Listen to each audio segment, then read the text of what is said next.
And now we can all be friends together in this same school that we all put in, and we can all be friends.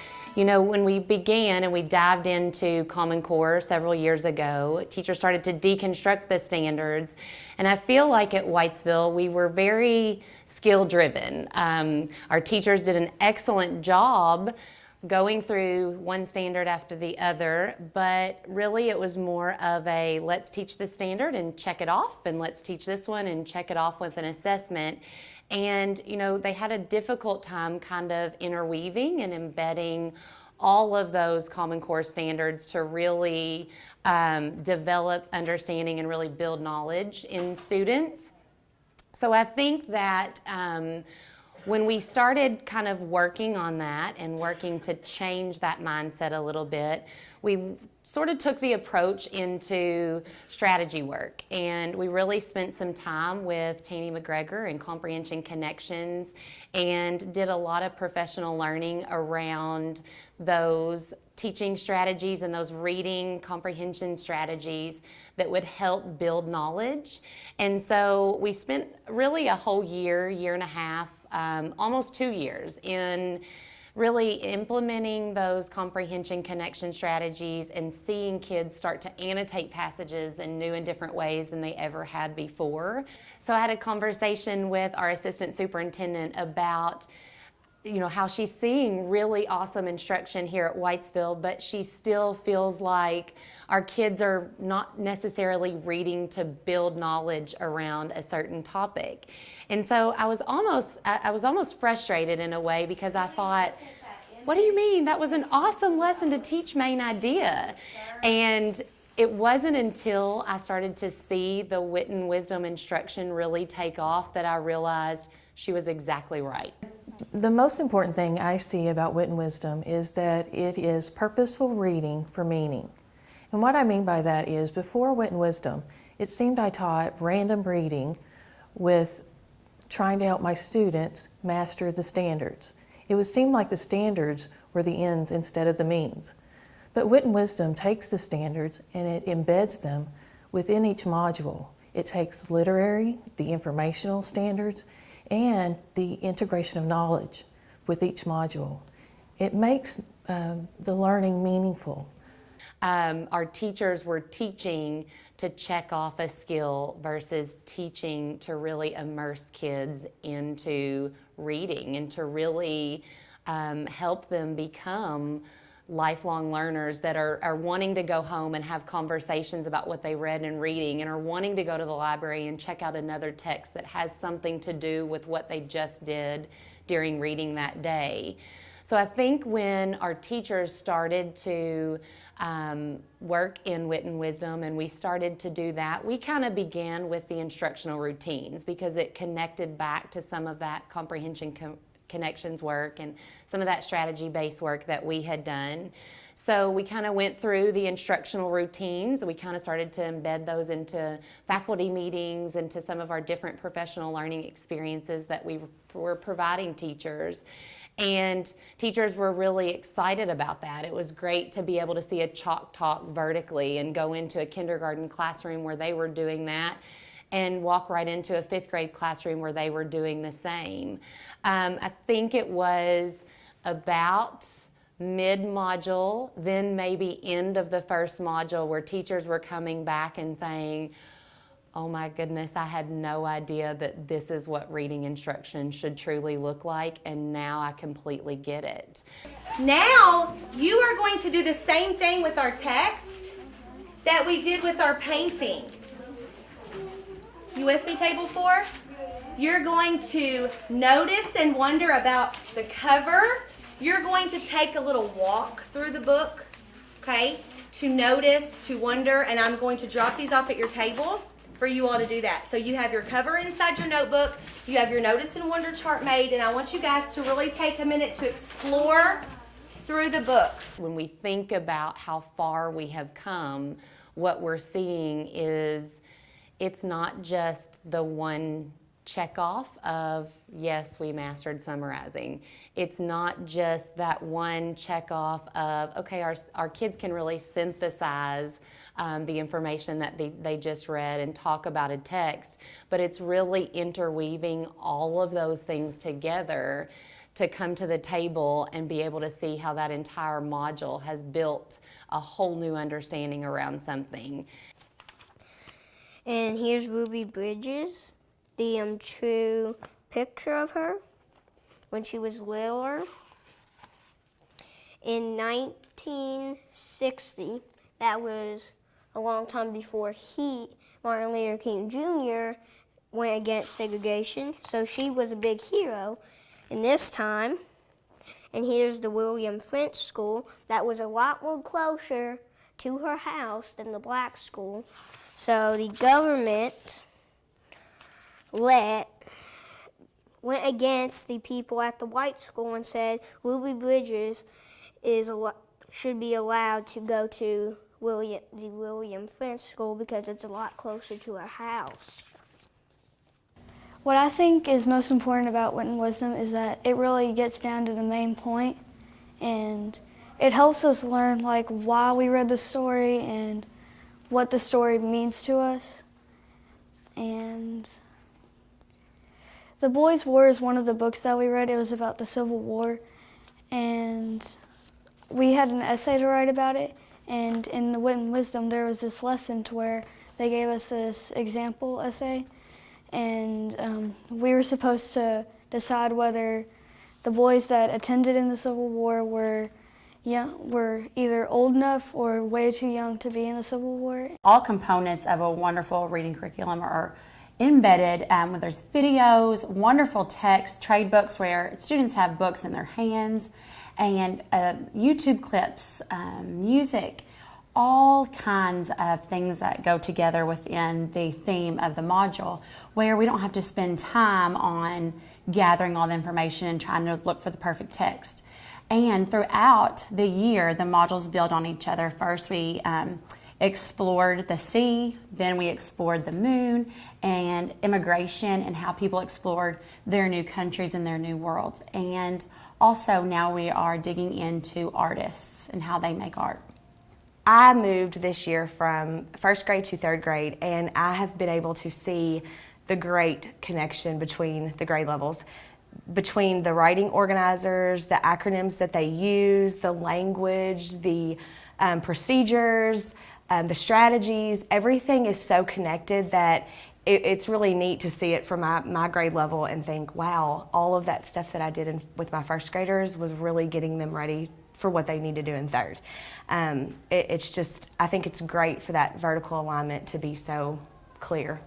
When the students are asked to answer questions or to write, they always find their evidence first, which is something that this is the first year in kindergarten we've ever had to do before. But they really enjoy it because they can prove to me their answer, and they point to it in the text and they refer back to it. So I think that's a really good idea for the kids to do, because I know that in the years to come they'll have to do that in the other grade levels. Our first module was cultures in conflict, and it allowed the students to go in depth with the westward expansion and its impact on the Nez Perce tribe and Native American tribe. It allowed them to look into literary text with Thunder Rolling in the Mountain. It allowed them to read articles related to the westward expansion, and watch videos that are also related to the westward expansion. In the end, the students were able to write informational text related to how the two characters compared and contrast, and also about how Chief Joseph presented to Congress the way that his tribe was being treated, and allowed them to share their beliefs and values. Each module has either science or social studies integrated into it, and the amount of knowledge that the kids learn is really amazing. Something that I didn't think that they could do before being kindergarten level. And the knowledge that's built when they have conversations with each other, it's really nice because they're not just talking about the skill that they're learning, the main topic, key details. They actually are talking to each other in a conversation about the knowledge that they have learned, whether it's the 7 continents or how America has changed over time.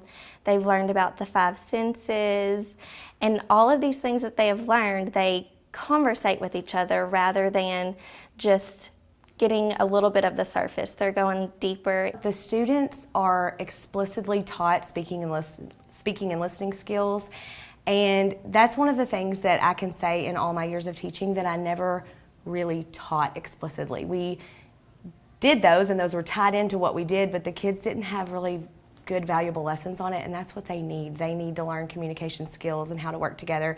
That's one of the biggest things I see with it. I said that that it has a bunch of lines and colors, because yesterday Miss Grant said that we were going to start talking about lines and colors again, so I wondered why it was had a bunch of lines and colors. I agree, because there's like the 5 is all different colors, and like the background is like blue and green. It is more focused on student discussion rather than correct answers.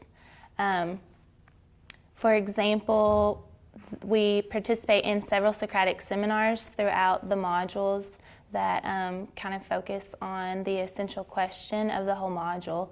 And it's really fun to listen to the students talk and build off of one another. And it helps me see if they actually understand what they're talking about, because they can come up with more than one answer rather than circle A, B, C, or D. It's because it's actually his words by truth, because he actually wrote it in his hands by his remembering, so he actually is going to tell everything he done in this time. And here's his 4 children, 2 girls and 2 boys, and he didn't want them to be judged by their skin color but by their character.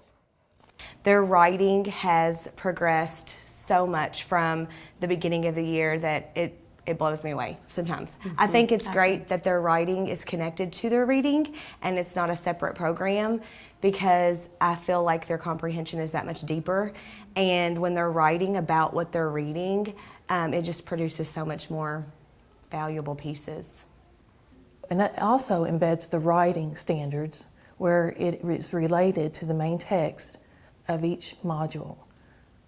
It seems like every lesson is purposeful, meaningful. It allows students to have in-depth comprehension with inferencing, communicating with their peers, and writing. In my essay, I put, say you had a 12-year-old son during the Civil War time and he snuck off to war. How would this make you feel? Well, I would be mortified, especially since they would fight in a war that wasn't theirs to fight in. In my opinion, the younger boys that fought in the Civil War should have been older, because they hurt and scared their families and would most likely be killed in battle. So the Wit and Wisdom really, they gave us these organizers, and it made you like give a hook, an introduction, and then they'd have the evidence and elaboration, and it really helped us to where we would be able to just get down to the key point and the main points that we needed to have in there. I feel like it really takes not only the subject in depth, but also the impact that social studies has on students. I am a first-year Wit and Wisdom teacher, but my teammates, this is their 2nd year. So I kind of have the benefits of that. They taught it last year, so they kind of know what worked well, what didn't work well. They know what the students' strengths were last year and what they struggled with, so they kind of know what to focus more on. And during PLCs and things like that, we work on customization, so we're able to really pull out what needs to be differentiated for students and what we can kind of move a little bit quicker on, and that has helped with my pacing troubles, and it's made me feel more confident and comfortable in teaching Wit and Wisdom. Good job, guys. I'm so proud of you. Okay, so we're going to move on to, guess what we have today? Gotcha. We have a new text. Yay! Okay. you know, I feel like when we started this journey, we went around, and as the instructional coach, I went and asked kids, why do you read? And I think in our building, teachers were shocked because kids were reading to get AR points. And I feel like when we have those same questions being asked at this time, kids are saying, well, I'm reading because I'm learning more about the civil rights, and I want to know more about what happened between those two groups of people. And, you know, I think about my family when I read The Keeping Quilt, and I want to know more about what Patricia Polacco wrote. And, you know, so I think that kids are really starting to build on what reading really is, and it makes me very proud to think that they'll leave elementary school with that foundation going into middle school and being eager to learn and eager to read. He actually is a big hero. All of these are a big hero up here. All of these up here are black people that changed the world for all of us, and how the laws were. All of them, you can get these books and read about them, and maybe ask your teacher if you can learn about all of them. That would be really good.